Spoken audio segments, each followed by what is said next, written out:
మసాలా వేసాం కదా, పచ్చిదనం కొంచెం కూర పట్టిందాక ఒక 2-3 నిమిషాలు కొంచెం మగ్గిద్దాం. ఫైనల్ గా అది వేసుకుందాం అన్నమాట. మూత పెట్టి మగ్గిద్దాం.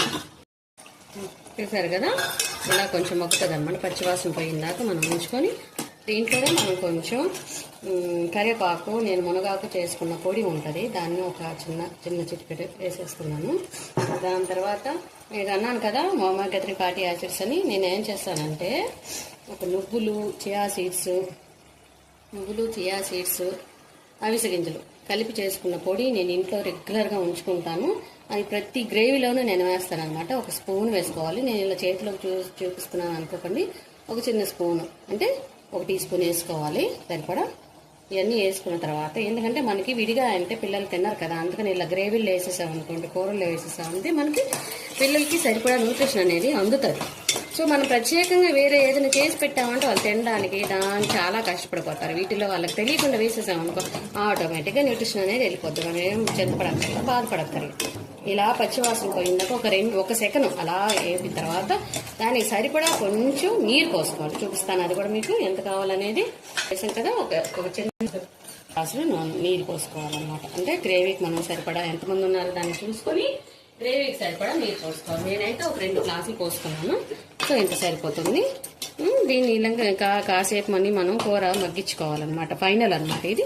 ఒక 2-3 మినిట్స్ మగ్గించుకుంటే మనకి కర్రీ అనేది రెడీ అయిపోతుంది అనమాట. మూత పెట్టుకుని ఒక సిమ్లో మగ్గించుకున్నాం. చూసారు కదా, 2-3 నిమిషాలు అయిపోయింది కదా. కూర ఇలా ఫైనల్లీ ఇలా వచ్చేసింది, ఎలివేట్ అయిపోయింది. కూర తయారైపోయింది. దీంట్లో మనం చూసారు కదా, తయారైపోయింది కూర, ఇంత ఉడికిపోయింది. సో దీంట్లో మనం కొంచెం ఫ్లేవర్ కోసం కొంచెం పుదీనా, కొంచెం కొత్తిమీర డెకరేషన్ కోసం చల్లుకున్నామంటే కొంచెం ఫ్లేవర్ అనేది మనకు కూరకు అంతటికి పట్టుద్ది. ఆ ఫ్లేవర్ కూడా చాలా బాగుంటుంది, టెంప్టీగా ఉంటుంది అన్నమాట తినడానికి.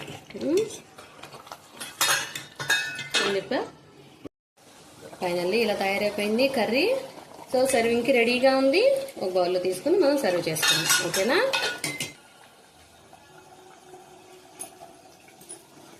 చూసారా ఇలా ఎంత టెంప్టీగా ఉందో అసలు.